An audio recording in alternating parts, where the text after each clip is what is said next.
Hello, welcome back to our channel. നമ്മുടെ മലയാള സിനിമയുടെ കംപ്ലീറ്റ് ആക്ടറായ ലാലേട്ടൻ്റെ ഏറ്റവും കൂടുതൽ കാലം തിയേറ്ററിൽ പ്രദർശിപ്പിച്ച ചില സിനിമകൾ ഏതൊക്കെയാണെന്ന് നമുക്ക് നോക്കാം. ആദ്യത്തേത് 20-ാം നൂറ്റാണ്ട്.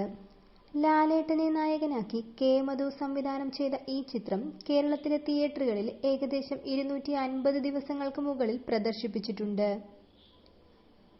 ദേവാസുരം. രഞ്ജിത്തിന്റെ തിരക്കഥയിൽ IV ശശി സംവിധാനം ചെയ്ത ഈ ചിത്രവും കേരളത്തിലെ തിയേറ്ററുകളിൽ 250 ദിവസങ്ങൾക്ക് മുകളിൽ പ്രദർശിപ്പിച്ചു. ആറാം തമ്പുരാൻ. ലാലേട്ടനെ നായകനാക്കി ഷാജി കൈലാസാണ് ഈ ചിത്രം സംവിധാനം ചെയ്തത്.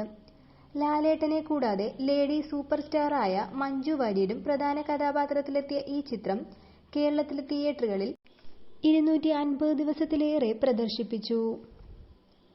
മണിച്ചിത്രത്താഴ്. ഫാസിലിന്റെ സംവിധാനത്തിൽ 1993 പുറത്തിറങ്ങിയ ഈ ചിത്രം കേരളത്തിൽ തിയേറ്ററുകളിൽ 300 ദിവസങ്ങൾക്ക് മുകളിലാണ് പ്രദർശിപ്പിച്ചത്. ചിത്രം. ഏറ്റവും കൂടുതൽ കാലം തിയേറ്ററുകളിൽ പ്രദർശിപ്പിച്ച സിനിമയാണ് ചിത്രം. 1988 പ്രിയദർശന്റെ സംവിധാനത്തിൽ പുറത്തിറങ്ങിയ ഈ ചിത്രം കേരളത്തിലെ തിയേറ്ററുകളിൽ ഏകദേശം 366 ദിവസങ്ങൾക്ക് മുകളിലാണ് പ്രദർശിപ്പിച്ചത്. ഇതുപോലെ നിങ്ങൾക്കറിയാവുന്ന മറ്റ് സിനിമകൾ കമന്റ് ബോക്സിൽ ചേർക്കുമല്ലോ.